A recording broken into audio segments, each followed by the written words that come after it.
안녕하세요. 우리 성도님들 다 건강하시기 바랍니다. 네, 하여튼 우리가 몸도 건강해야지 영적인 말씀도 잘 받아들일 수 있거든요. 그래서 건강하시기 바랍니다. 오늘 말씀의 주제는 말씀의 수호자들입니다. 지난 시간에 우리가 성경 변개를 위한 성경들의 전쟁을 살펴보았습니다. 사단은 우리 인류에게 하나님 백성이 구원을 받지 못하도록 그 이정표를 어떻게 해요? 길을 돌려놓는 그러한 일을 했습니다. 무엇을 통해서요? 성경 변개를 통해서 또는 핍박을 통해서. 그러나 하나님께서는 당신의 말씀을 지키시는 수호자들을 통해서 당신의 말씀을 지키시고 보존하신다는 것을 오늘 말씀을 통해서 보실 수 있습니다. 시편 12장 6절 7절은 주의 말씀들은 순수한 말씀들이니 흙 도가니에서 정지하여 7번 순수하게 만든 은 같도다. 오 주여, 주께서 그것들을 지키시며 주께서 그것들을 이 세대로부터 영원히 보존하시리이다 라는 약속의 말씀이 있죠. 하나님께서 이 순수한 말씀들을 7번 정지하여 7번 순수하게 만든 은같이 영원히 지키고 보존하신다는 하나님의 말씀입니다. 편지와 원고 5권입니다. 하나님께서는 당신의 거룩하신 말씀을 준비하는 일을 유한한 인간에게 위탁하셨다. 신구약 성경으로 꾸며진 이 말씀은 타락한 세계의 거민들에게 주신 안내서이며 후세에 남기도록 주신 것이며 지시하신 말씀들을 연구하고 순종할 때 단 한 영혼도 천국으로 인도하는 길을 잃지 않을 것이다. 영감으로 기록된 부분과 영감으로 기록되지 않은 부분을 인간의 한정된 표준으로 측정함으로 명백한 성경의 말씀을 가상적인 나냇거리로 만들려고 생각하는 자들은 마치 엘리야가 세미한 소리를 들었을 때처럼 하나님과 거룩한 천사들의 목전에서 얼굴을 가려워야 할 것이다. 각 시대를 통해서 하나님과 거룩한 천사들은 인간에게 빛과 지식을 전해주어 저들이 이해할 것과 해서는 안 될 것을 일러주며 저들에게 흥미진진한 장면들을 전개시켜주고 상징, 징조 및 예화로서 곳곳에 이정표를 두셨다. 아멘이죠? 예, 하나님께서 이렇게 이정표를 주셨다는 것입니다. 요한계시록에는 7가지 복이 있어요. 계시록 1장 3절에 이 대언의 말씀들을 읽는 자와 듣고 그 안에 기록된 그것들을 지키는 자는 복이 있나니, 계시록 14장 13절에는 기록하라 이제부터 주 안에서 죽는 자들은 복이 있도다. 계시록 16장 15절에는 보라 내가 도둑같이 오나니 깨어있어 자기 옷을 지키고 벌거벗고 다니지 아니하여 그들에게 자기 수치를 보이지 아니하는 자는 복이 있도다. 계시록 19장 9절에는 어린 양의 혼인 만찬에 부름받은 자들은 복이 있다. 그리고 계시록 20장 6절에 첫째 부활에 참여하는 자는 복이 있고 거룩하도다.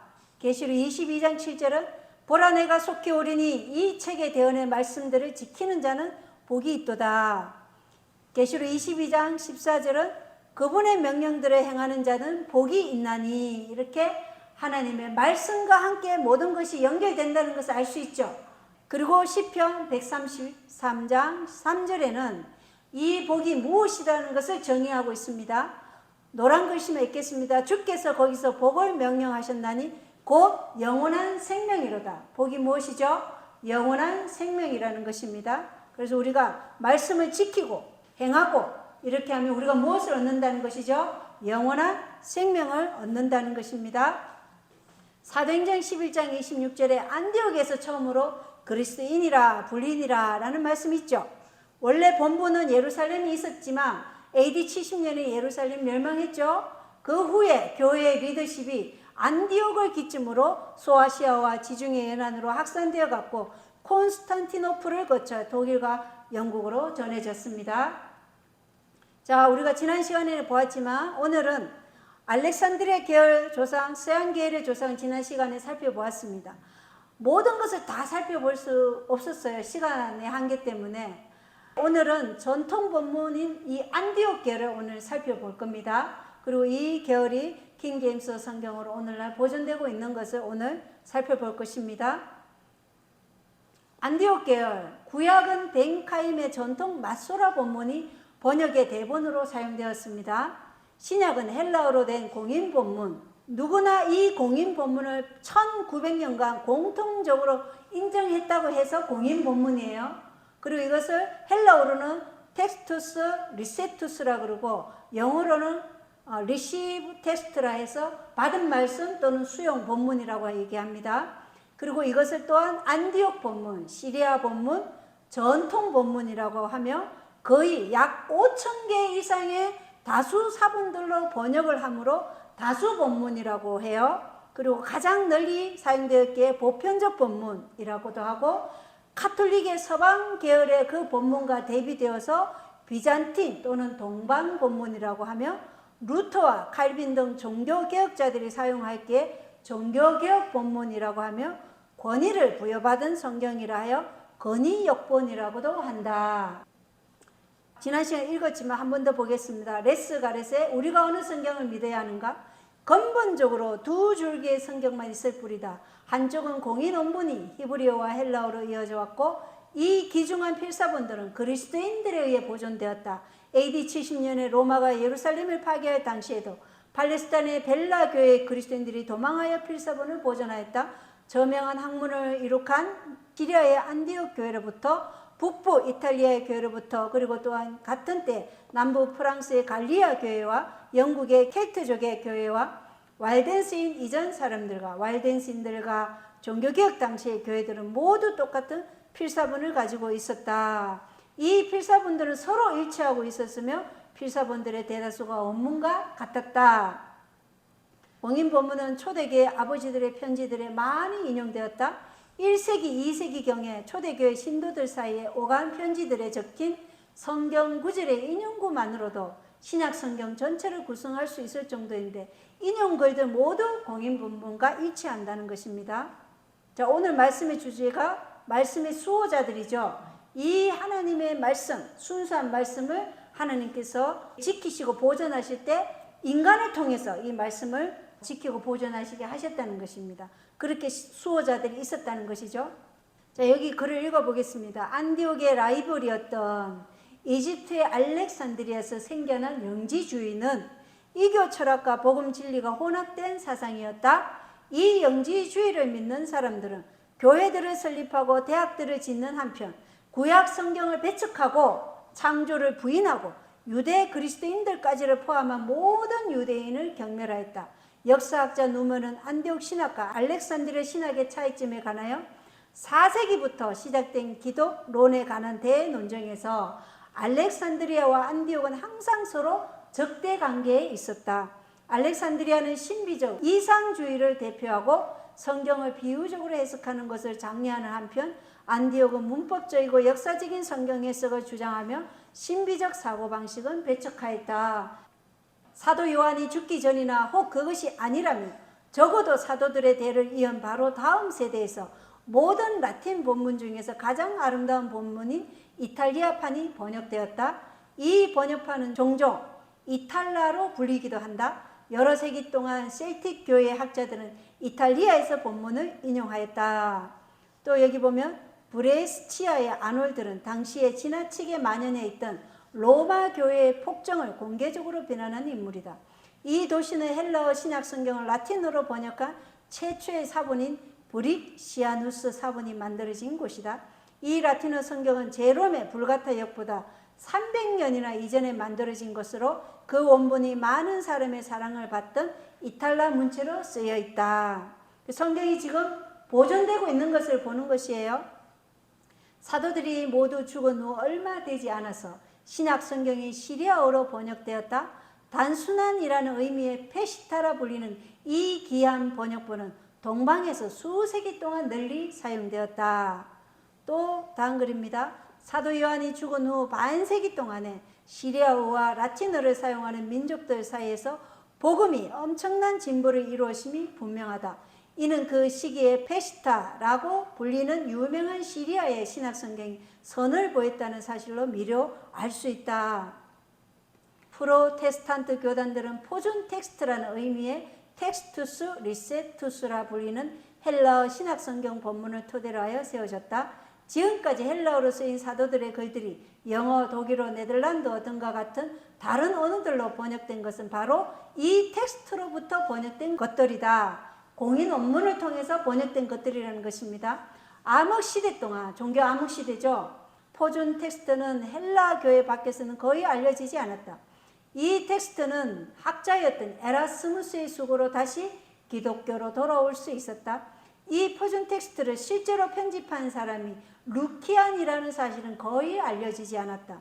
루키안의 대적들 중 그 어떤 사람도 이 일이 그의 공적이었다는 사실을 부인하지 않았다. 헬라어 신학 성경은 루키안이나 에라스무스가 기록한 것이 아니고 사도들이 기록한 것이다. 하지만 루키안의 시대는 타락의 홍수가 성서 본문들과 성서 신학을 유린하기 위한 시도를 조직적으로 행하던 배도의 세대였다. 알렉산드리아 대학의 오리겐은 스스로 성경과 성경 주석을 만들었는데 여기에는 수많은 오류가 포함되어 있었다. 그는 또한 이 성경과 성경 주석에 개변과 거짓으로 이어지는 철학적 고찰들을 이입시키므로 그것들의 모양을 흉하게 만들었다. 자, 이게 다 벤자민 조지 윌킨슨이라는 우리 교회 목사님이 쓴 책에서 있는 글입니다. 루키아는 신학 성경의 진본을 공인하는 일만 한 것이 아니다. 그는 구약 성경에 대해서도 수년을 힘써서 수고하였다. 주요한 작품들이 문명세계 전반에 걸쳐서 헬라어로 출판될 정도로 헬라어가 유력한 언어일 때 그는 구약 성경을 헬라어로 번역하였다. 그의 이 번역이 너무나도 잘된 번역이었기 때문에 그의 철천지 원수였던 제롬까지도 구약 성경을 헬라어로 번역한 이 루키안의 작품이 수도인 콘스탄티노플과 근동 대부분의 지방을 지배하였음을 인정하였다. 알렉산드리아 행위상학주의자 클레멘트와 오리겐. 클레멘트는 오리겐의 스승이에요. 근데 같은 영지주의 사상이고 행위상학주의자, 또 아리우스주의자예요. 알렉산드리아 행위상학주의자 클레멘트와 오리겐은 루키안의 바로 직전 시대 성경을 풍요적으로 해석하는 방식에 매혹적이면서도 난해한 체계를 수립하였다. 그들은 로마 주교의 지상권에 대해 가르쳤고 또한 교회를 떠나서는 구원이 없다고 선언하였다. 이건 누구 사상이죠? 가톨릭 사상이죠.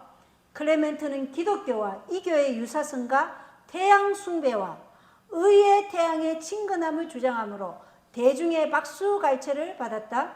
존 모셰임은 이에 관해 다음과 같이 증언하고 있다. 클레멘트는 그의 저서 스토로마타에서 자신이 기독교의 진리를 순수한 그대로 물려주지 않고 그것을 철학적 교훈들에 싸서 물려줄 것이라고 우리에게 말하고 있다. 이 철학은 곧 헬라 철학을 의미한다. 초기 교회 시대부터 성경 변경가 있었다고 우리 지난 시간에 배웠죠, 그죠? 사탄이 이 성경을 변개하기 위해서 지금 그의 대리자를 사용해서 그렇게 했다는 것입니다. 자, 예언의 신을 보겠습니다. 인간은 오직 십자가에 달리셨다 부활하신 구세주의 공로를 붙잡으로서만 높여질 수 있다. 최고의 지성과 가장 높은 지위는 하늘을 보장하지 않을 것이다. 사탄은 얻을 수 있는 최고의 교육을 받았다. 그는 이 교육을 모든 선생들 중 가장 뛰어난 선생에게서 받았다. 인간이 고등 비평에 대해 이야기할 때 그들의 판결을 하나님의 말씀에 내릴 때 누가 최초이자 가장 현명한 비평가였는지 그들이 잊어버렸다는 사실에 그들의 주의를 환기시켜라. 그는 수천 년이나 되는 실제적인 경험을 가지고 있다. 누가요? 사탄이. 그가 오늘날 세상에 소위 말하는 고등 비평가들을 가르친다.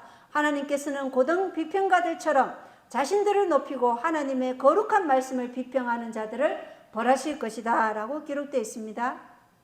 루키안과 같은 세기에 살았던 토툴리아는 죽은 자들을 위한 성체봉헌, 또 임하여야 하는 십자가의 표, 그리고 침례를 위해 후보자들을 3번 침수시키는 일 등을 설명한 후에 다음과 같이 말하고 있다.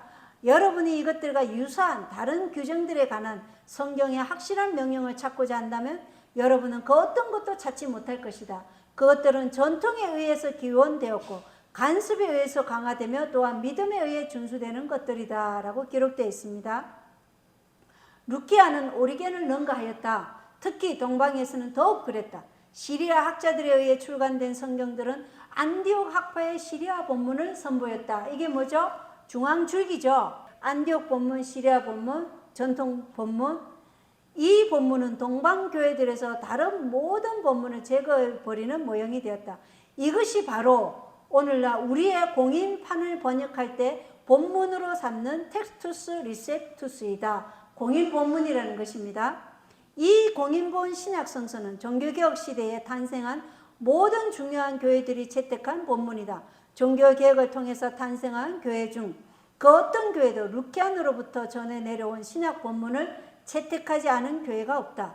여기에는 루터파, 칼빈파, 성공회, 침례교, 장로교, 감리교, 해중교, 그리고 재림교 등과 같은 교회들이 모두 포함된다. 모두 뭘 썼다는 거예요? 이 공인판을 썼다는 것입니다.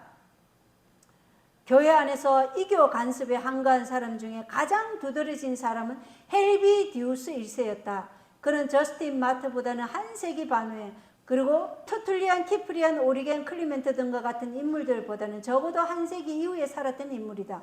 그럼에도 이 사람들의 저술들은 보존된 반면 그 헬비디우스의 저서들은 모두 파기되어 버렸다. 헬비디우스는 성경의 가르침들을 있는 그대로 순수한 형태로 전수하고자 애쓴 교회에 속해 있었다. 그는 제롬이 교황권의 라틴어 성경인 벌게이트 역을 만들 때 전화된 헬라어 사본들을 썼음을 폭로한 것으로 유명하다. 이 전화됐다는 것은 어떤 말이 본래의 뜻과 달리 전해져서 그릇되게 굳어진 것을 전화됐다는 것이에요. 만일 제롬이 헬비디우스를 탄핵하지 않았다면 그에 관한 우리의 지식은 더욱 적어졌을 것이다. 4세기에 소위 말하는 이단의 우두머리 중 한 사람이었던 헬비디우스는 교회에서 정대되고 있는 미신적 신앙에 반대한 평신도였다. 그는 대담하게도 제롬이 전화된 헬라어 사본들을 사용했다고 지적하며 그를 비난하였다. 이는 제롬 자신도 인정한 문제이다. 그래서 이쪽 영지주의자들이나 아리우스주의자들은 정말 하나님의 참 백성을 뭐라 그래요? 이단이라고 이렇게 얘기하고 있다는 것입니다. 다 이 글들이 벤자민 조지 윌킨슨이라는 목사님이 쓰신 트루스 트라이엄펫이라는 이 책에서 기록되어 있는 책에 있는 기록들입니다. 북부 이탈리아의 개혁자 중 두 번째 인물은 비잘린티우스의 선구자였던 요비니아누스였다. 그는 학문이 너무나 뛰어난 사람이었기 때문에 박식한 교황권 지지자들이었던 제롬과 어거스틴과 암브로스가 연합 공격을 펼치고도 그의 성서적이고 역사적인 논쟁들을 이겨내지 못하였다. 지금 계속 말씀의 수요자들을 보여주는 거예요. 이 말씀이 초기 시대부터 지금까지 어떻게 연결되어 왔는지, 이어져 왔는지, 하나님이 어떻게 지키시고 보존해 오셨는지, 이 기록들이요, 가톨릭은 자기들을 반대한 모든 기록들은 어떻게 해요? 되도록이면 불살라버리고 없앴어요. 그나마 남아있는 기록들을 지금 이렇게 우리 교회 벤자민 조지 윌킨슨 목사님이 이렇게 책으로 기록한 것입니다. 아주 귀한 것이죠. 엘버트 H. 누먼은 그에 관해 이렇게 말하고 있다. 제롬의 흥분된 논박들과 로마와 밀라노에서 그에 관해 공개적으로 제기된 소송들로 미루어 생각할 때 요비니아누스의 한거가 큰 흥미를 유발했을 뿐 아니라 영향력 있는 지지도 받았음이 분명하다. 비질란티우스가 이끈 운동을 통해서 우리는 요비니아누스의 영향력이 지속되고 있었음을 알 수 있다. 요비니아누스를 따르던 사람들은 알프스 산맥의 골짜기에 피난처를 정하고 거기에서 12세기에 힘차게 다시 나타날 복음적 가르침의 생명을 지켰다. 이렇게 말씀하고 있습니다.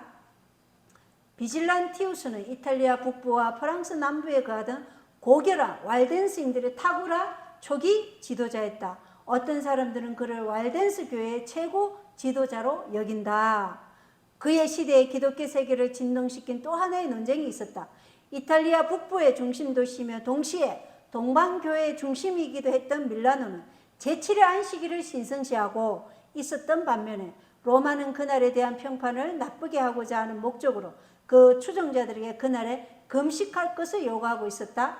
비즐란티우스와 동시대의 인물이었던 밀라노의 주교였던 유명한 암브로스와 아프리카의 주교였던 더 유명한 어거스틴은 둘 다 당시의 흥미로운 상황에 관하여 기술하였다. 암브로스는 그가 밀라노에 있을 때는 토요일을 준수했지만 로마에 있을 때는 토요일에는 금식을 하고 일요일을 준수했다고 말하였다. 암브로스의 이 행동이 로마에서는 로마의 법을 따르라는 격언을 낳았다. 어거스틴은 서로 가까이 있던 아프리카의 두 교회가 하나는 제7의 안식일을 준수하고 하나는 그 날에 금식을 한 사실에 관하여 한탄하였다. 이렇게 돼 있죠. 초기 교회 때부터 안식일을 준수하는 자들이 있었어요, 없었어요? 헬비디우스, 요비니아누스, 비질란티우스에 의해서 계속 이들이 왈덴스인들이에요. 그죠? 계속 안식일을 지키고 하나님의 말씀에 변개되지 않은 말씀을 가지고 있었다는 것을 우리가 여기에서 확인할 수 있는 거예요. 그리고 교황권은 그 안식일을 금식일로 정해서 사람들이 그것을 부담스럽게 느끼도록 나쁘게 느끼도록 지금 진행되고 있다는 것을 우리가 알 수 있죠. 그죠? 왈덴스인들은 성경을 그들의 신앙의 유일한 규칙으로 삼았으며 천주교의 우상 숭배를 혐오했으며 그들의 전통과 공휴일과 심지어 일요일을 거절했지만 제7일 안식일을 지켰고 사도들의 침례 방식을 사용했다. 사도들의 침례 방식은 뭐예요? 물에 잠겼다가 나오는 것이죠. 옛사람이 죽는 방식입니다. 왈덴스인이란 베렌가리아파, 페트로 루시아파, 헬리파, 아놀드파, 왈덴스파, 알비젠스파, 레온파 또는 리옹에 관한 사람들, 롤라드파, 카타리파 등의 용어들이 나올 때는 언제나 그 용어들이 일련의 주된 원칙들에는 의견을 함께하면서도 작은 부분들에는 서로 다른 태도를 보였던 사람들을 의미하는 것으로 이해해야 한다. 또한 로마 천주교도들은 이 모든 분파를 일반적으로 왈덴스파로 알고 있었다는 것도 이해할 필요가 있다. 자, 왈덴스인들은 주로 이탈리아의 북서부, 프랑스의 남동부, 스페인의 북부에 높이 솟아있는 알프스 산맥에 거주했다. 이탈리아어로 왈덴스라는 이름이 골짜기들이라는 의미가 담겨져 있고 프랑스어로는 보라는 이름이 골짜기의 주민들이라는 의미로 칭하여졌는데 이 발렌시스에서 이 V가 W로 바뀌고 L 중에 하나가 D로 바뀌어서 12세기부터는 그들이 일반적으로 왈덴스인이라 불리었다. 자, 여기 예언의 신입니다. 보도바 교회, 이게 뭐예요? 보교인들이에요. 보도바가 왈덴스인들을 얘기하는 거예요. 보도바 교회, 그러니까 알프스와 프랑스 쪽에 있던 왈덴스인들의 모든 교회는 사도시대의 교회와 비슷하였다. 그들은 교황과 주교들의 재산권을 부인하고 성경만이 가장 높고 틀림없는 권위를 가지고 있다고 주장하였다. 그들의 목사들은 거만한 로마교회 성도들과는 달리 섬김을 받으려 함이 아니라 도리어 섬기려 하신 주님의 모본을 따랐다. 그들은 하나님의 양떼를 푸른 풀밭과 하나님의 거룩한 말씀의 센터로 인도하여 먹였다. 그들은 인간의 허영과 화려한 교만을 나타내는 거대한 교회당이나 굉장한 수도원 대신에 멀리 뻗은 산줄기의 기슭에나 알프스의 깊은 골짜기에 모였으며 위험이 있을 때는 큰 바위와 절벽으로 둘러싸인 요새에 모여서 그리스도의 종들로부터 진리의 말씀을 들었다. 목사들은 복음을 전할 뿐만 아니라 병자를 위문하고 아이들에게 문답식으로 교리를 가르치고 잘못하는 자를 견책하고 다툼을 해결하여 형제의 사랑으로 서로 화합하도록 노력하였다라는 지금부터 영혼까지 45쪽에 기록되어 있습니다. 자, 왈덴스인들은 주 325년 니케아 1차 종교회의에서 교황권과 분리되었다라는 기록이 있습니다. 사도들이 죽은 후 이 두 종의 교인들이 공개적으로 서로 갈라서기까지 200년 동안 그들 사이에 계속 결별의 수순이 진행됐다. 325년 니케아에서 제1차 세계 종교회의가 개최되었는데 이 회의에서 실베스터가 로마 주교로 큰 인정을 받았다. 왈덴스인들은 바로 이 로마 주교의 시대를 자신들이 교황권과 분리된 시기로 여기고 있다.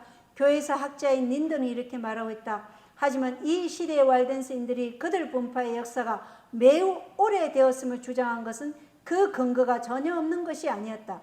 그들은 또한 마침내 그들의 속에서 폭발한 그 반감이 교회가 세속화된 때, 곧 콘스탄티누스가 로마의 주교인 실베스터에게 선물을 준 때로부터 계속해서 존재해 왔다고 주장하였다.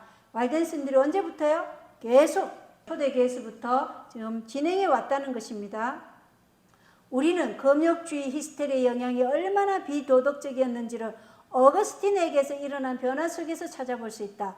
이 저명한 교회의 저술가, 아마도 그는 가톨릭 교부들 중 교황권에 의해 가장 칭송받는 인물일 것이다.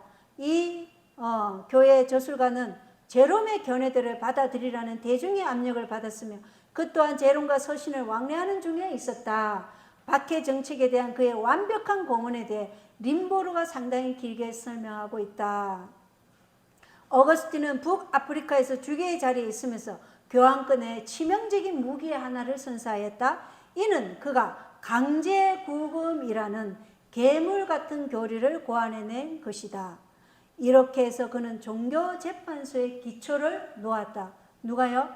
오늘날 가톨릭에서 성 어거스틴이라고 말하는 이 어거스틴이 종교재판소의 기초를 놓았는데 그것이 뭐라고요? 강제구금이라는 것입니다.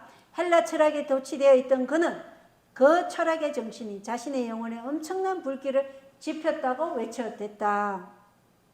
walden스인들은 기독교의 초기 시대부터 존재해 왔기 때문에 그들이 자신들의 언어로 처음 대한 성경은 당연히 라틴어 성경이었을 것이다.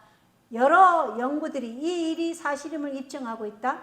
그들은 초기에 헬라어 사본으로부터 번역된 이탈라라고 불린 훌륭한 라틴어 성경을 소유하였다.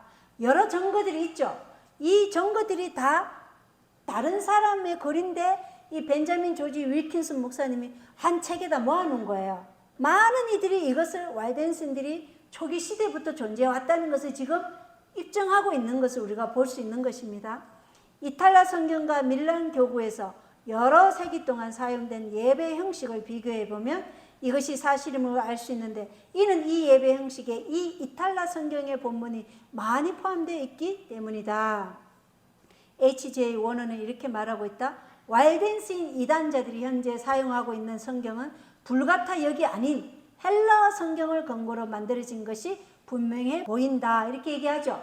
이들이 walden스인 이단자라면 이들은 다 가톨릭 쪽에 속한 사람이죠. 예, 그들은 제롬의 불가타 역 이걸 사용하지 않았다는 것입니다. 자, 투턴족의 침입으로 인해 로마 제국이 멸망할 때 walden스인들은 라틴어와 현대 이탈리아의 가교 역할을 한 이 아름다운 언어를 자신들의 모국어로 사용하고 있었다. 그들은 사람들을 위해 그 언어로 된 성경을 많이 만들었다. 누가 만들었어요? walden스인들이 이 성경을 번역해서 많이 만들어서 그들에게 전해줬다는 것입니다. 콘스탄티누스 황제가 기독교로의 개종을 선언하고 로마 제국 전체가 그의 결정에 따라야만 한다는 칙령을 내린 후에 신약 성경의 가르침들에 대한 양보를 거부하는 그리스도인들과 사람의 전통을 받아들일 준비가 되어 있는 사람들 사이에 알력이 생기기 시작하였다. 이에 관하여 모세임은 다음과 같이 선언하고 있다. 교황권의 사절들은 위험이나 약속 그 어떤 것으로도 오랜 세월 동안 옛 브리턴족과 스코트족을 로마 교회의 명령에 굴복게 하지 못하였다. 우리는 베다의 글에서 이에 관한 여러 증거를 찾아볼 수 있다. 골 사람들과, 골은 골짜기 사람들이에요. 스페인 사람들은 모든 사람이 알고 있는 것처럼 자신들에게 유익이 될 것으로 여겨질 때만 로마 교황의 권위를 인정하였다. 이탈리아 안에서도 라벤나의 주교를 비롯한 여러 사람이 교황의 뜻에 머리를 숙이는 비굴한 일을 하지 않았다. 개인 중에도 그의 악행과 권세에 대한 탐욕에 관하여 혐오감을 공개적으로 표현하는 사람들이 많이 있었다. walden스인들은 이 시기 7세기에도 피드몬트의 골짜기에서 살면서 로마 교회의 세력에 관하여 아무 거리낌 없이 통렬한 비판을 가하였다. 지금 그들이 어디에 살아요? 골짜기에서 살아요. 왜? 그들의 신앙을 고수하기 위해서는 이런 곳에 살 수밖에 없었던 시대가 종교 암흑 시대였죠. 이교 로마 시대나 교황 로마 시대나 이들이 지금 골짜기 사람들이었어요. 제임스 맥킨토시 경은 역사의 동이튼과 더불어서 우리는 알프스 산맥의 골짜기들에서 보인들이라는 옛 이름으로 불리는 순수한 그리스도인들을 발견하게 된다. 그들은 신약 성경의 빛을 통해서 초기 시대의 순수함과 자신들의 주변을 둘러싸고 있는 화려하고도 오만한 성직제도의 악행사에 존재하는 현저한 차이를 보았다. 이탈리아 평지들에 사는 사람들이 매일같이 진리를 내팽개치고 있는 동안에도 그들은 산골짜기에 갇혀 살면서 초기 교회의 가르침과 관습을 굳건히 붙잡았다. 자, 하나님이 말씀을 지키고 계신 것을 볼 수 있죠. 누구를 통해서요? walden스인들을 통해서, 그죠? 회중 예배는 성경을 기초로 이루어졌으며 또한 아이들은 성경의 상당 부분을 암기하도록 가르침을 받았다. 젊은이들 사이에서는 성경 암송을 목적으로 하는 모임들이 생겨나기도 하였다. 이 경건한 모임들에 속한 회원들에게는 각각 일정한 수의 성경장들을 외우는 임무를 줬으며 그들의 목사를 중심으로 모였을 때 이 젊은이들은 목사가 그들에게 지정해 주었던 그 책의 모든 장을 암송하였다. 정말 우리 자녀들이 지금 와일den스의 자녀들처럼 이렇게 양육되어야 되죠. 그죠? 우리 청년들도 이 성경을 암송하고 이러한 모임이 지금 생겨나야 됩니다. 세상 끝이 너무나 가까운데 우리가 너무 지금 안일한 마음으로 살고 있어요. 계속 읽어보겠습니다. 이처럼 이 사람들로 초기 기독교의 성경이 영어 공인판본 성경을 번역하는 일에 막대한 영향을 끼치게 되었으며 이렇게 번역된 성경이 현 세대까지 전해져 내려오게 되었다. 현 세대까지 우리가 지금 가지고 있는 이 공인 원문이 지금 내려오게 되었는 것이 골짜기 사람들 와일덴스인들을 통해서 이렇게 내려오게 되었다는 것을 알 수 있죠. 그죠? 각 시대 대장주 65쪽입니다. 와일덴스인들은 유럽의 여러 백성들 중에서 최초로 성경을 번역한 사람들 중에 하나였다. 그들은 종교개혁이 일어나기 수백 년 전에 벌써 자국으로 필사한 성경을 가지고 있었다. 그들은 순수한 진리를 가지고 있었기에 더욱 정오와 박해의 표적이 되었다. 그들은 로마 교회를 요한계시록에 있는 타락한 바벨론이라고 선언하였다. 그리고 그들은 생명의 위험을 무릅쓰고 결정적인 태도로 로마 교회 타락에 저항하였다. 오랫동안 계속된 박해로 인하여 더러는 신앙적인 타협을 하여 그 분명한 원칙을 차츰 버렸지만은 어떤 사람들은 진리에 더욱 굳게 섰다. 암흑과 배교의 전 기간을 통하여 로마 교회 재산권을 부인하고 성상 숭배를 우상 숭배로 보고 거부하고 참 안식일을 지킨 와일덴스인들이 있었다. 그들은 가장 극심한 박해 속에서도 그들의 믿음을 유지하였다. 비록 사보이 사람들의 창에 찔리고 로마의 하영주에 타 죽을지라도 그들은 하나님의 말씀과 그분의 영광을 위해 두려움 없이 굳게 섰다. 자, 로마가 하나님의 말씀을 지키고 또 그 말씀을 가지고 있는 자들은 어떻게 되었는지 우리가 역사를 통해서 알 수 있죠. 그죠? 천막을 만들던 바울처럼 자기의 생계를 자기가 유지할 수 있도록 장사나 그 밖에 어떤 직업을 배워두었다. 그들의 종교적 신조는 기록된 하나님의 말씀, 즉 그리스도인의 참 제도에 기초되었다. 세상과 차단된 궁벽한 곳에 있는 비천한 그 농부들은 배교한 교회의 교리와 이슬에 반대되는 진리를 자기들 스스로가 발견한 것이 아니었다. 그들의 종교적 신조는 그들의 선조로부터 물려받은 것이었다. 그들은 사도교회의 신앙에 만족하였다. 세계의 대도시에 거만하게 자리 잡고 있는 교권교회가 아닌 이 강야교회는 하나님께서 온 세상에 나누어 주라고 당신의 백성에게 맡기신 진리의 보화를 잘 간수하고 있는 그리스도의 참 교회였다라고 예언하신 지금부터 영원까지 45쪽에 기록되어 있습니다. 벤자민 조지 윌킨슨 목사님의 책에서 있는 글입니다.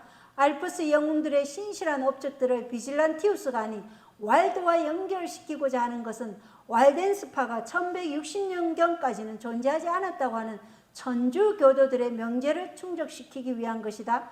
와일덴스파가 이 시점에서 시작되었다는 것을 나타내 보이기 위해 에소온 교황권의 저술가들 중 가장 널리 알려진 인물은 자케 베나인 보세 주교다.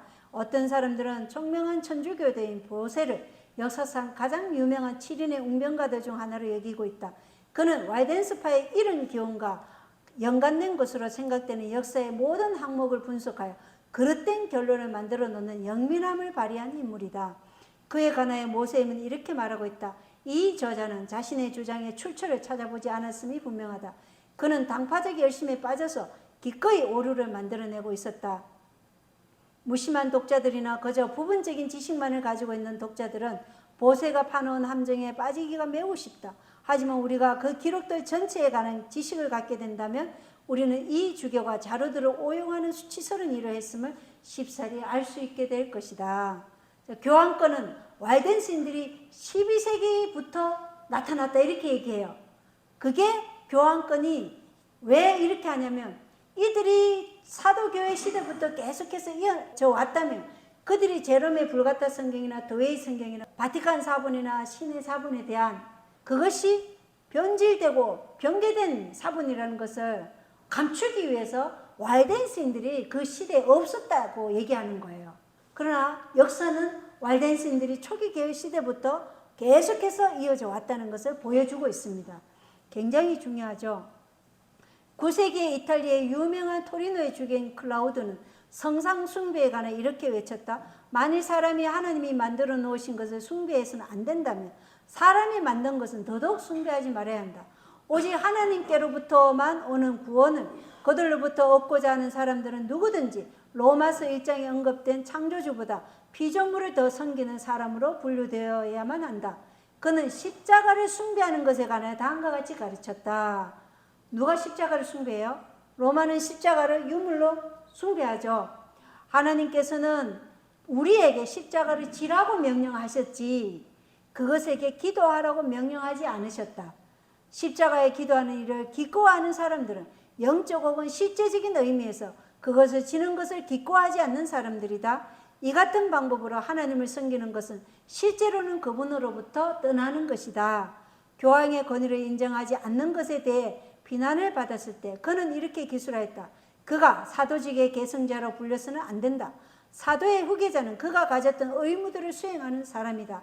그 같은 자리에 앉아 있으면서 그 의무를 수행하지 않는 사람들에 관하여 그리스도께서는 그들이 모세의 자리에 앉았다고 말씀하셨다. 이렇게 기록하고 있습니다. 교황권의 사상 체계를 확립한 유능한 인물들 중에 한 사람이었던 피어 다미안 추기경은 이탈리아 북부에 사는 이 초기 신앙을 고수하는 그리스도인들을 토벌하기 위해 십자군 전쟁에 출정하면서 그들을 스발피니파라고 불렀다. 십자군 전쟁이 왜 일어났어요? 하나님의 명령을 지키며 행하는 자들, 왈덴신들, 하나님의 말씀을 가지고 있는 그들을 토벌하기 위해서 일으킨 전쟁이 바로 십자군 전쟁이라는 것을 우리가 역사를 통해서 알 수 있어요. 자, 각시대 대쟁투 61쪽입니다. 법안교가 장기간에 걸쳐서 재상권을 잡고 있는 동안 이 세상은 암흑으로 덮여 있었지만은 진리의 빛은 아주 소멸되지 아니하였다. 어느 시대든지 하나님의 정인들, 곧 그리스도께서 하나님과 사람 사이에 유일의 중보자이심을 확실히 믿고 성경을 인생의 유일한 지침으로 삼고 참 안식일을 거룩히 구별하여 지키는 정인들이 있었다. 세상이 그들에게 얼마만큼의 은혜를 입었는지에 대하여 후세의 사람들은 결코 알지 못할 것이다. 그들은 이단자로 낙인이 찍히고 그들의 동기는 비난을 받고 그들의 품성은 중상을 받고 그들의 저서들은 압수당하고 오전되고 삭제당하였다. 그러나 그들은 굳게 서서 오는 세대를 위한 신성한 유업으로서 그들의 순결한 믿음을 대대로 물려가며 간직하였다. 로마교가 최상권을 쥐고 있던 암흑시대에 하나님의 백성이 당한 역사는 모두 하늘에 기록되어 있지만 사람의 손으로 기록된 것은 너무도 적다. 그들을 박해한 자들의 비난 이외에는 그 사적에 대하여 기록된 것이 없다. 법안교의 교리와 명령에 반대하는 자들의 흔적과 영향을 완전히 없애는 것이 로마교의 정책이었다. 로마교는 이단적인 것은 사람이든지 서적이든지 간에 박멸하고자 하였다. 법안교의 교리의 권위에 대하여 의혹이나 의문을 품는 사람은 빈부귀천을 막론하고 생명을 빼앗기에 충분한 조건이었다. 로마교는 또한 그들의 교회에 반대하는 사람들에게 행한 잔인한 행동에 대한 모든 기록을 말살해 버리기 위하여 노력하였다. 법왕이 주최한 종교회의들은 이러한 종류의 기사를 포함한 서적들을 다 태워버리도록 결의하였다. 이게 대쟁투 61쪽의 기록입니다. 그래서 많이 말살해 버렸기 때문에 우리가 오늘날 이러한 기록들을 알기가 참 어렵다는 것입니다. 그런데 이 벤자민 조지 윌킨스 목사님이 이러한 기록들을 모아서 이 책으로 이렇게 편집해 놓은 것이 얼마나 소중한 것이에요. 그죠? 자, 이건 제수잇 회원으로 가입 시 서양문입니다. 나는 또 약속하고 선언합니다. 내게 기회가 주어진다면 끈질긴 전쟁을 일으키겠습니다. 모든 이단들, 프로테스탄트들, 그리고 자유주의자들에 대항하여서 지시를 받은 대로 지구상에서 그들을 제거하고 몰살하겠습니다. 그러한 일을 공공연하게 벌일 수 없게 되면 독이 든 컵을 은밀히 사용하겠습니다. 교황의 어떤 대리자나 예수의 수장에게 지시받은 대로 나는 목을 매는 끈, 새로 된 비수 혹은 총알로 언제라도 명령을 수행할 것입니다. 이게 크리스핀토라는 분이 쓴 성경의 역사책에 기록된 것이에요. 제수잇에 가입할 때 이런 서약을 한다는 것입니다. 그리고 그 서약을 하면 너는 온 세상으로 가라. 그리고 모든 땅을 교황의 이름으로 소유하라. 교황 성화를 예수님의 대리자 및 섭정자로 인정하지 않는 자 그는 저주받고 진멸당해야 한다. 이렇게 제수의 수장이 말한다는 것입니다. 자, 어떤 정신인지 보이시죠? 이것도 벤자민 조지 위킨슨 재림교회 목사님이 입증된 우리의 험정력 성경이라는 책에서 쓴 글입니다. 제수잇이 어떻게 말하는지 한번 들어보시기 바랍니다. 우리는 법률, 의학, 과학, 교육 분야의 지침을 통제할 것이며 모든 지침서에서 로마 카톨릭 교회의 해로운 것이라면 전부 제거할 것이다. 우리는 젊은이들의 생각과 사상을 형성할 것이다. 우리는 우리 자신을 다양한 개신교 신앙의 개신교 설교자와 대학 교수로서 등록할 것이다. 조만간 우리는 에라스무스의 그리스 신학의 권위와 감히 벌게이트의 구약과 전통에 대항해 고개를 치켜들은 구약의 생산을 훼손할 것이다. 이렇게 하여 우리는 개신교 종교개혁을 손상시킬 것이다. 자, 에라스무스는 공인 본문을 다시 기독교로 돌려준 사람이죠. 근데 그 권위와 구약의 전통 히브리 사본, 그것을 마수라 사본을 다 훼손한다는 거예요. 어디에 맞지 않는 거? 벌게이트의 구약과 전통에 맞지 않는 것은 다 훼손한다는 것이 제수잇의 지금 계획이에요. 목적이고. 그래서 개신교 종교개혁을 손상시키기 위해서 제수잇이 쓴 성경책이 뭐라고요? 두에랭스 성경이에요. 어떤 사람들은 알비젠스와 왈덴스팔은 다른 부류의 사람들이었다고 주장한다. 하지만 그들은 같은 믿음을 가진 사람들이었다. 그들이 알비젠스로 불리는 것은 프랑스의 알비라는 도시에 그들의 본부가 있었기 때문이다. 하지만 교황들의 칙령들에는 그들이 왈덴스파로 정제되고 있다. 교황권의 사절들은 왈덴스파의 신앙을 고백하는 그들과 전쟁을 벌였다. 종교 재판관들은 그들에 대한 기소장을 왈덴스인들의 것과 동일하게 만들었다. 그 사람들은 왈덴스인들을 핍박한 것처럼 그들을 핍박하였다. 역사가들 중 많은 사람 그들을 왈덴스인이라 부르고 있다. 길레스는 다음과 같이 말하고 있다. 이 바우도이스 사람들에게는 성서 언어들의 능톡한 매우 박식한 목사들이 있다. 이 목사들은 또한 자신들의 능력을 최대한 발휘하여 자신들의 제자들이 쓰도록 하기 위해 성경의 책들을 부지런히 필사한다. 자, 이분들은 다 손으로 필사한 거예요. 바우도이스, 이거를 바우도바 또는 보인들이라 얘기하죠. 이들도 다 왈덴스인들이에요. 겉으로는 유럽 전역에 걸쳐서 벌어진 그 싸움에서 그들이 담당한 몫이 거의 없는 것처럼 보인다. 하지만 실제로는 그들이 이 세상에 엄청나게 강한 영향을 끼쳤다. 그들의 선교사들은 각 곳에 흩어져서 기독교의 단순한 진리를 선포하며 사람들의 마음을 깊이 각성시켰다. 이탈리아뿐 아니라 헝가리에서, 보헤미아에서, 프랑스에서, 그리고 잉글랜드에서 그들은 비록 겉으로 드러나지는 않았지만 엄청난 힘으로 자신들의 일을 행하고 있었다. 잉글랜드에서 리클리프의 길을 예비한 롤라드는 이 골짜기에서 파견한 선교사였다. 많이 독일과 보헤미아에 전파된 바우도이스인들의 가르침이 후스와 제롬을 재촉하고 종교개혁을 촉진시키지 않았다면 루터와 칼빈의 사역은 보의 선교사들이 시작한 일을 조금 더 발전시키는 데 거쳤을지도 모른다. 자, 이 왈덴슨들이 누구랑 연결됐어요? 종교개혁한 위클리프와 제롬과 후스, 루터와 칼빈과 연결됐다는 것을 볼 수 있죠. 다음 글을 보겠습니다. 옛 바우도이스인들은 권력에 의해서 강요된 가르침들이나 인간의 전통에 근거한 가르침들을 지속해서 거부하였다. 그들은 성상들과 유물들을 존경과 숭배의 대상으로 삼기를 거절하였다. 그들은 또한 성모 마리아와 성인들을 숭배한 일을 거부하였으며 그들의 중보 사역을 인정하지 않았다. 그들은 이 성인들을 기념하여 열리는 축제들과 그들에게 드려지는 기도들, 그리고 그들에게 경의를 표하는 뜻으로 피우는 향과 촛불 등을 거부하였다. 그들은 미사, 비밀참회, 연호, 병자성사, 죽은 사람을 위한 기도, 성수, 사순절, 검육제, 강요된 금식과 참회, 행렬들, 순례 여행, 성직자의 독신생활, 수사생활 등등 이 모든 것도 또한 거부하였다. 그들은 이 모두에 관하여 거룩한 분노와 혐오감을 가지고 있었다. 그들은 이 문제들에 대한 자신들의 생각을 강하고도 분명하게 나타내었다라는 기록이 있습니다. 왈덴스인들이 거주했던 골짜기의 원주민으로 1535년에 보어로 된 성경을 프랑스어로 번역한 로버트 올리베토는 성경에 관하여 그 번역판에 이렇게 기록하였다. 나는 예수 그리스도 안에서 당신의 친구와 형제인 일단의 가난한 사람들의 이름으로 이 보배를 당신 프랑스 개혁교회에게 바칩니다. 그들은 육신적으로는 가난하지만 이 성경에 있는 그리스도의 사도들과 사자들에 의해 기록된 말씀들로 복을 받고 풍요로워진 가운데 지금도 그 같은 성경을 즐겨 읽는 사람들입니다.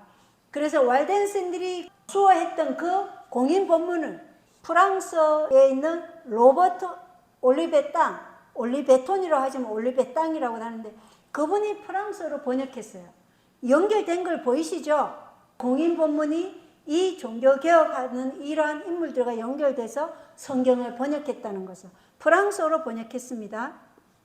당시에 존재하던 사도들의 신앙을 전수한 복음주의 교회 중에 가장 순전하고도 탁월한 교회는 왈덴스파였다. 제임스 D. 맥케이브는 초기 개혁자들이 왈덴스파의 회의에 파견한 사절들에 관하여 다음과 같이 기술하고 있다.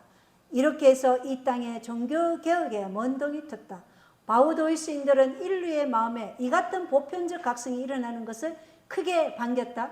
그들은 유럽의 여러 곳에서 종교개혁자들과 편지를 주고받기 시작하였으며 중요하죠, 그죠? 또한 그들을 교육하기 위해 자신들의 교사들을 그들에게로 보냈다. 누구에게요? 종교개혁자들에게 그들의 교사들을 보냈다는 것입니다. 누가요? 왈덴스인들이.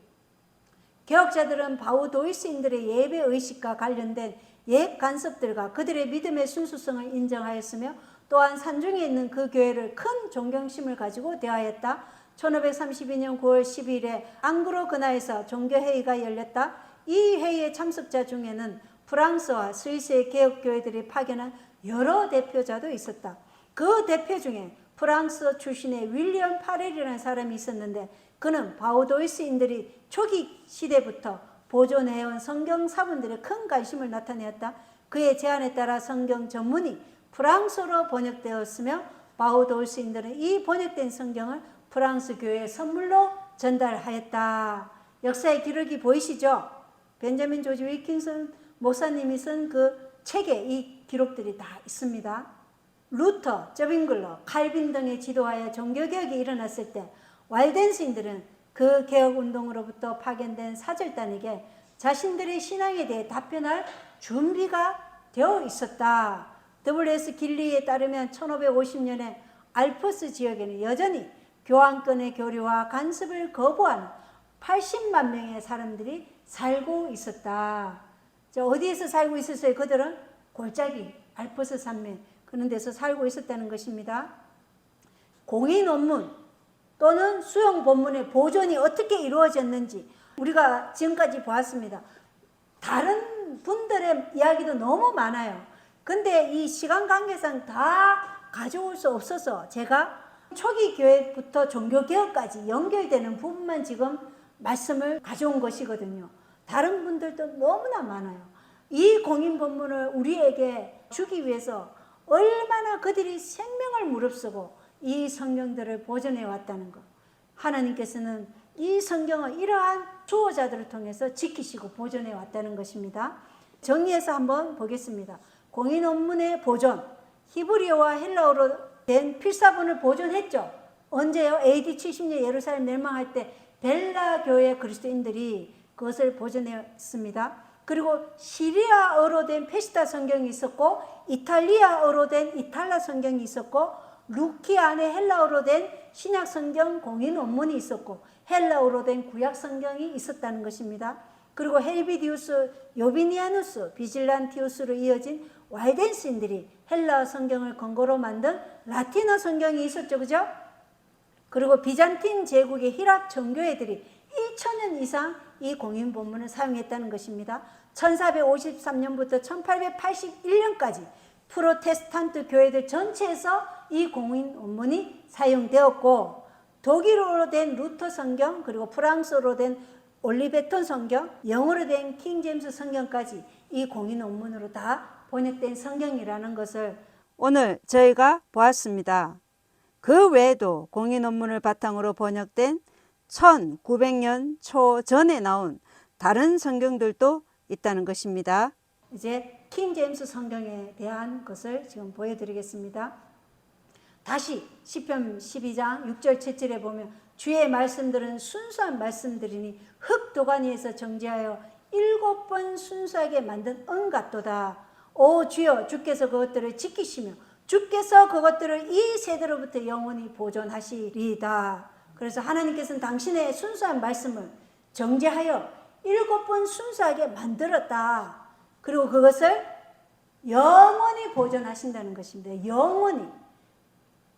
자, 1516년 고 루터가 95개절을 공개하기 1년 전에 에라스무스가 헬라어와 라틴어의 신약 성경을 발행하였는데 그것은 하나님의 말씀이 처음으로 원어로 출판된 일이었다. 이 성경으로 말미암아 그 전에 번역된 성경에서 잘못된 점이 정정되고 의미가 훨씬 더 분명하여졌다. 그리하여 교양 있는 사람들이 더욱 철저하게 진리의 지식을 소유하게 되었고 개혁 사업에 대하여 새로운 자극을 받게 되었다. 그러나 일반 사람들은 여전히 하나님의 말씀을 대부분 받지 못하고 있었다. 그러한 때에 자기 나라의 백성들에게 성경을 보급시키므로 위클리프의 사업을 완성시키고자 한 사람이 곧 틴데일이었다. 이게 연애신 지금부터 영원까지 154쪽에 있는 글입니다. 자, 그러면 7번 정죄하여 순수하게 만든 하나님의 말씀을 한번 보겠습니다. 이것은 영어로 성경이 편찬된 거예요. 일반 백성들은 지금 성경이 없어요. 첫 번째, 하나님이 7번 정죄하여 순수하게 만든 그 첫 번째 인물이 윌리엄 틴데일이었어요. 1525년에 신약을 출판합니다. 구약은 창세기부터 역대기야 그리고 요나스가 번역되었지만 성경이 아니라 따로 출판되었습니다. 틴데일은 위클리프와는 달리 제롬의 라틴 벌게트보다는 그리스어와 히브리어에서부터 가능한 한 많이 번역했다. 하지만 그에게 모든 원고가 있지 않았기에 여전히 라틴 원고들을 사용하기도 했다. 위클리프의 번역은 오염된 라틴 벌게트에서만 가져와 번역했기에 순수하지 않았다. 윌리엄 틴데일은 1525년에 처음으로 이 문서들 그리스어, 헬라어로 된 신약을 사용해서 그의 신약을 출판한 사람이었다. 그래서 이 구약을 신약을 출판하고 구약을 지금 번역하는 과정에 누가 죽어요? 틴데일이 죽어요. 근데 이 틴데일이 어떻게 얘기했냐면 나는 교황과 그의 모든 법에 도전하며 만일 하나님께서 목숨을 살려주신다면 앞으로 몇 년 내에 쟁기를 끄는 소년이 교황보다 성경을 더 많이 알게 할 것이요 라면서 이 성경을 번역한 것입니다. 자, 두 번째 정죄한 사람이 마일스 커브데일입니다. 이 마일스 커브데일은 틴데일의 성경을 바탕으로 구약 성경 번역을 마치고 커브데일 성경을 1535년에 출간합니다. 이것은 최초로 신구약 66권의 영어 성경의 완성본이에요. 커브데일은 독일어와 라틴어도 번역했습니다. 하지만 완전히 원래 언어로는 하지 않았다. 즉 개선은 있었지만 완벽하지 않았다는 것이죠. 커브데일은 캠브리지 대학 재학 시절에 틴데일의 친구였고 이 번역을 함께 하곤 했는 인물입니다. 그 다음 세 번째 하나님의 말씀이 정제되고 보존되었는데 세 번째 하나님 말씀이 정제된 한 인물은 틴데일이 1536년에 처형당한 뒤 그의 지지자 중 한 명인 존 로저스가 1537년에 토마스 매튜라는 필명을 사용하여 매튜 성경을 발행합니다. 틴데일과 커브데일의 성경을 종합한 것으로 영국 내부에서 인쇄된 최초의 성경 전서입니다. 그 다음 네 번째 하나님의 말씀이 정제된 것은 틴데일이 죽을 때 주여 영국 왕의 눈을 열어주소서라는 기도의 응답으로 크로멜은 헨리 8세에게 새로 세워진 영국 국교회를 위한 영어 성경을 승인해달라고 왕께 요청하였고 그 결과로 1539년 그레이트 성경은 마일스 커브데일에 의해 완성되었고 그 크기 때문에 그레이트 성경이라고 불렸다. 이 그레이트 성경은 굉장히 컸다는 것입니다.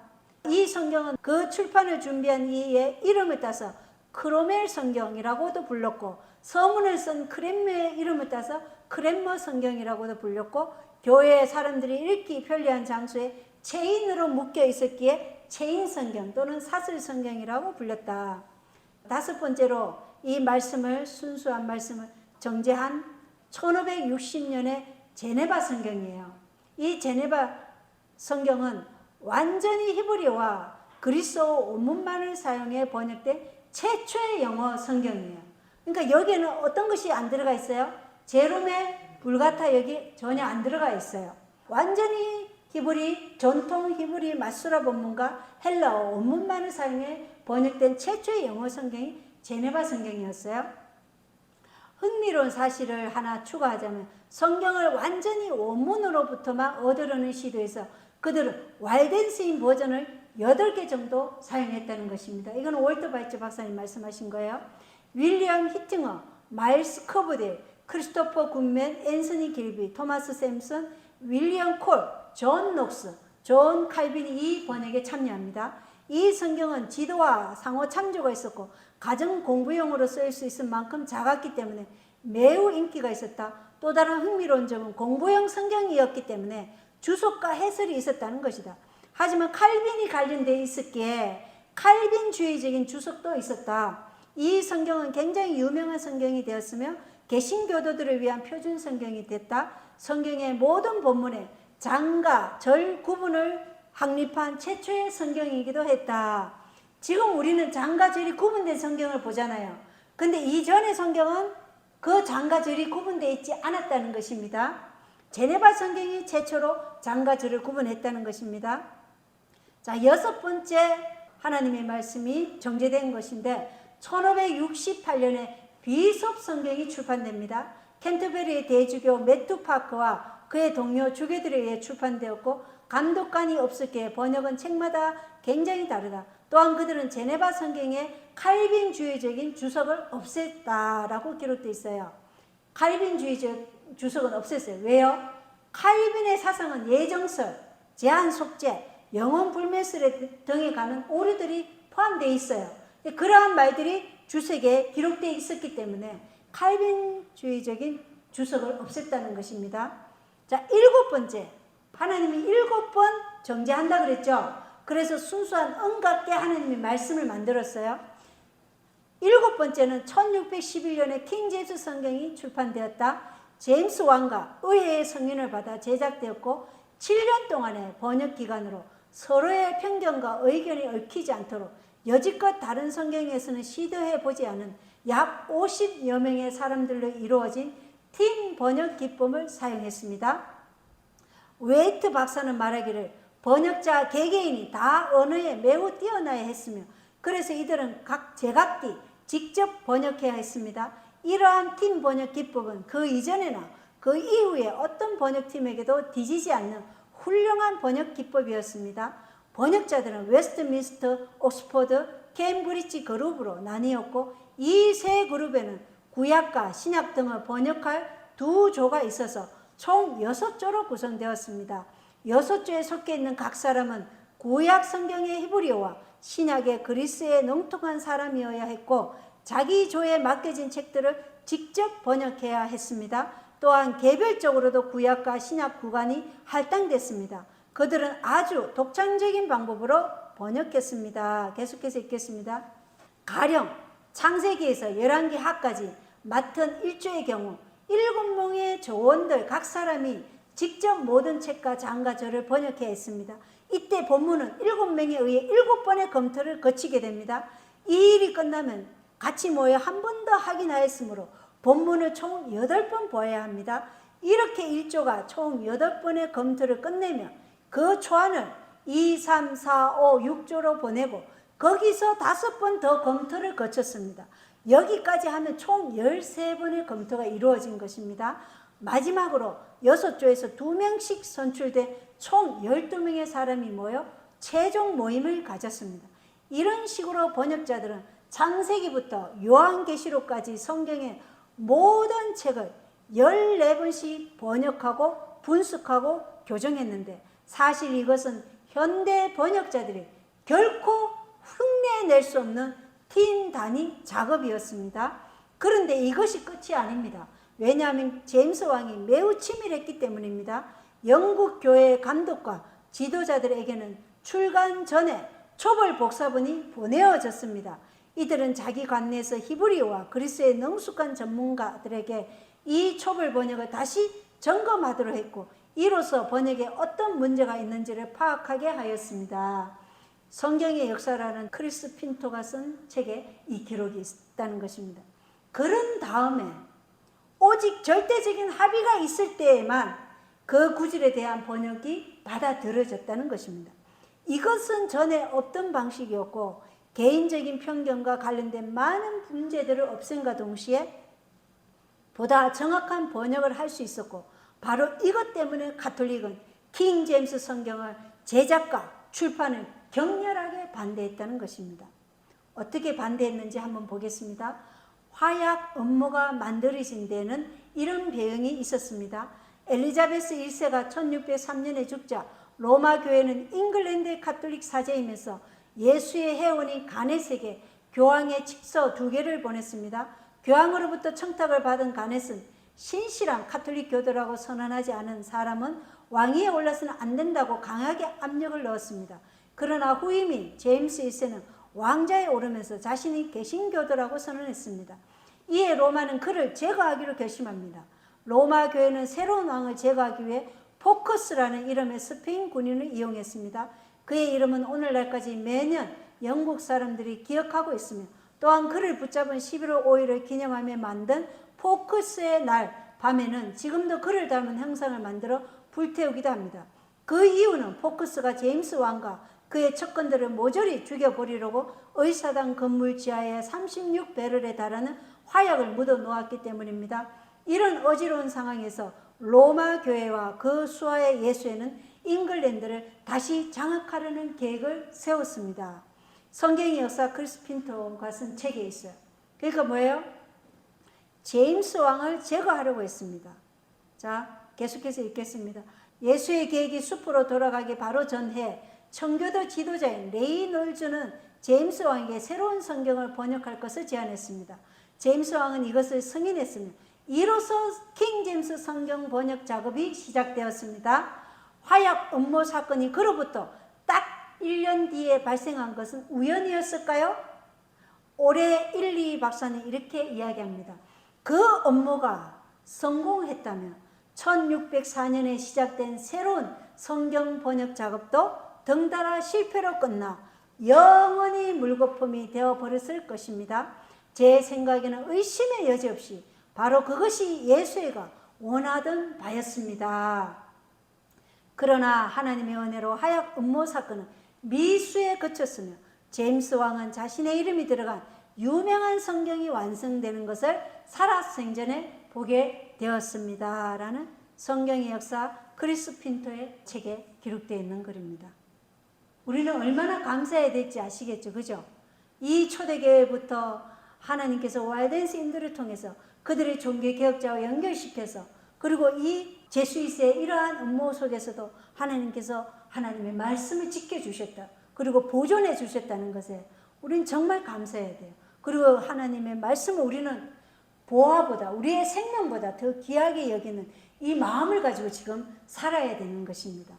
오늘 우리에게 그것을 보여주고 있는 것입니다. 이교 로마나 교황 로마나 왜 로마는 이 성경을 불태우고 변개하려고 그렇게 자신의 생명도 불사하고 그렇게 하는 걸까요? 왜 그들은 이 성경을 공인 본문을 없애려고 계획을 하고 음모를 꾸밀까요? 이것은 사단의 정신이기 때문입니다. 사단은 하나님께서 보여주신 이 구원의 청사진의 길을 어떻게 해요? 사람들이 비껴서 보지 못하도록 다른 길로 인도해서 그들을 멸망시키기 위해서 하는 거예요. 이게 사단의 기만에 사로잡힌 자들이 이 일을 사단이 하는 건지도 모르고 지금 하는 거예요.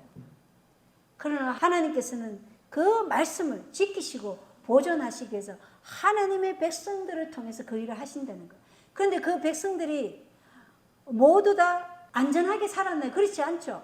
그 백성들은 그 말씀을 지키기 위해서 숨겨도 불사하고 그 말씀을 지켰던 것입니다. 고문, 박해, 이 모든 것을 견디면서 그 말씀을 지켰다는 것입니다.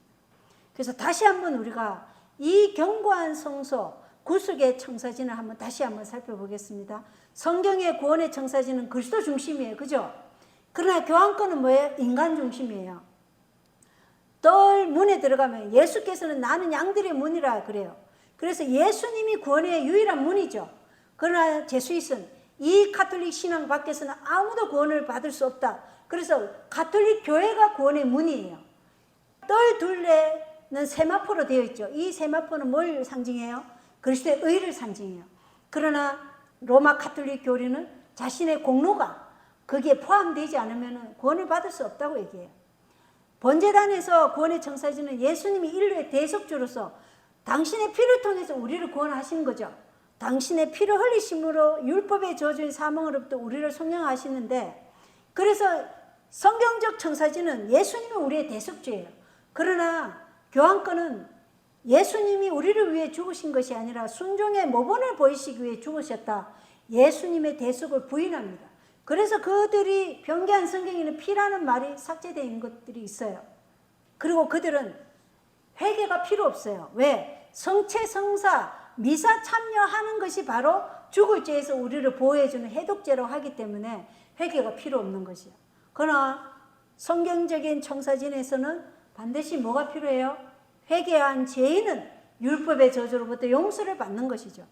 물두멍에서의 구원의 청사진은 우리가 물두멍에서 다시 거듭나는 거예요. 옛사람은 죽고 새 생명으로 부활하는 거지만 교황권에서는 세례성사, 세례를 통해 모든 죄, 그 원죄나 번죄 및 모든 죄별까지도 용서받는다고 하는 것입니다. 거듭남이 있어야 그들은 없다는 것입니다. 믿음으로 말미암은 의가 아닙니다. 행위에 말미암는 의예요. 진설병에서의 구원의 청사진은 내가 그 생명의 빵이라고 얘기했어요. 그래서 말씀의 권위, 말씀이 육신이 되었죠. 그래서 우리는 그 말씀이 하나님 되신 그 성육신하신 예수님의 그 말씀의 권위에 복종하는 거죠. 그러나 교황권은 우리 교황권은 이 땅에서 전능하신 하나님의 자리를 차지한다. 그러면서 인간의 권위에 복종하도록 말하고 있는 것입니다. 우리는 말씀의 권위가 우리의 구원의 청사진이라는 이 구속의 청사진을 가지고 살아야 된다는 것입니다.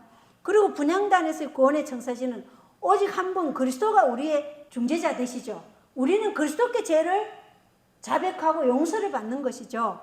그래서 나를 위해 죽으신 그 예수 그리스도만이 내 죄를 용서해 주시고 정결케 하시는 분이에요. 나를 위해 죽으시지 않으신 분은 내 하나님이 아닌 것이죠. 그런데 그 교황권에서는 뭐라 그래요? 죽을 죄의 용서는 오로지 고해 성사를 통해서 얻는다 이렇게 얘기해요. 고해 성사. 인간 제사장에게 죄를 고백하라 이겁니다. 그리고 일곱 등잔 때에서 보여주는 구속의 청사진은 예수께서 나는 세상의 빛이라 그래요.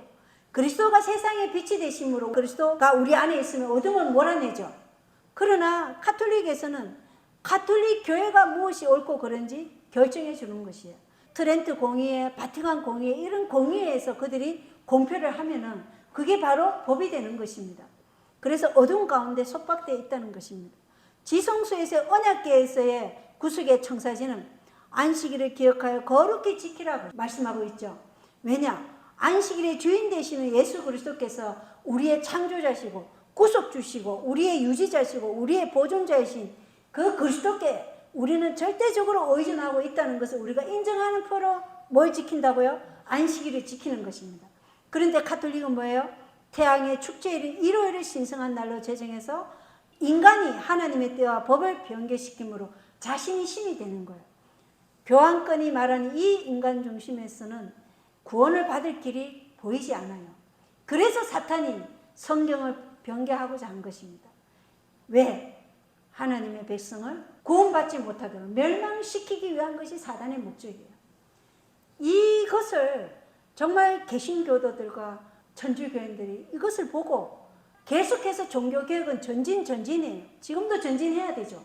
하나님께서 보여주신 이 안식일의 기별까지 계속해서 전진해 오셔야 됩니다. 정말 호소하고 싶어요. 그들에게. 개신교인들과 가톨릭 교도들이 이 구원의 청사진을 보고 그들이 전진하고 있지 않은 그 자리에서 한 발짝만 뛰면은 하나님께서 보여주신 이 구속의 청사진이 보인다는 것을 그들이 믿음의 눈으로 정말 하나님께서 그들의 눈을 열어주셔서 이것을 보게 되기를 간절히 정말 소원하는 마음이에요. 자, 마지막으로 신명기 4장 2절에 하나님 명령한 말에 더하거나 거기에서 빼지 말고 내가 너희에게 명령하는 주 너희 하나님 명령들을 지키라. 그리고 신명기 27장 26절에 이 율법의 모든 말씀을 행하기 위해 그것들을 확인하지 아니하는 자는 저주를 받으리라 할 것이요 온 백성은 아멘 할지니라. 아멘 하죠? 네. 잠언 13장 14절에 지혜로운 자의 법은 사망의 올무들에서 벗어나게 하는 생명샘이니라. 이사야 8장 16절은 정언을 싸매며 율법을 내 제자들 가운데서 봉하라 이렇게 말씀하고 있습니다. 이 봉하라라는 이 말은 영어로 실입니다. 이것은 봉인하다 말도 되지만 각인시키는 것이에요. 각인. 그러니까 정언을 율법을 어디에 각인시키라고요? 우리의 마음에 각인시키라는 거예요. 새기라는 것입니다. 그렇게 해야 우리가 이 구속의 청사진에서 믿음의 반석 위에 굳게 설 수 있다는 것을 오늘 말씀의 수호자들을 통해서 우리가 볼 수 있습니다. 하나님께서는 하나님의 말씀을 지키시고 보존하셔서 우리가 이 말씀 안에 굳게 서기를 원하시는 것입니다. 아멘이죠. 네, 우리 모두가 이 말씀에 굳게 서기를 바라면서 오늘 말씀을 마치겠습니다. 감사합니다.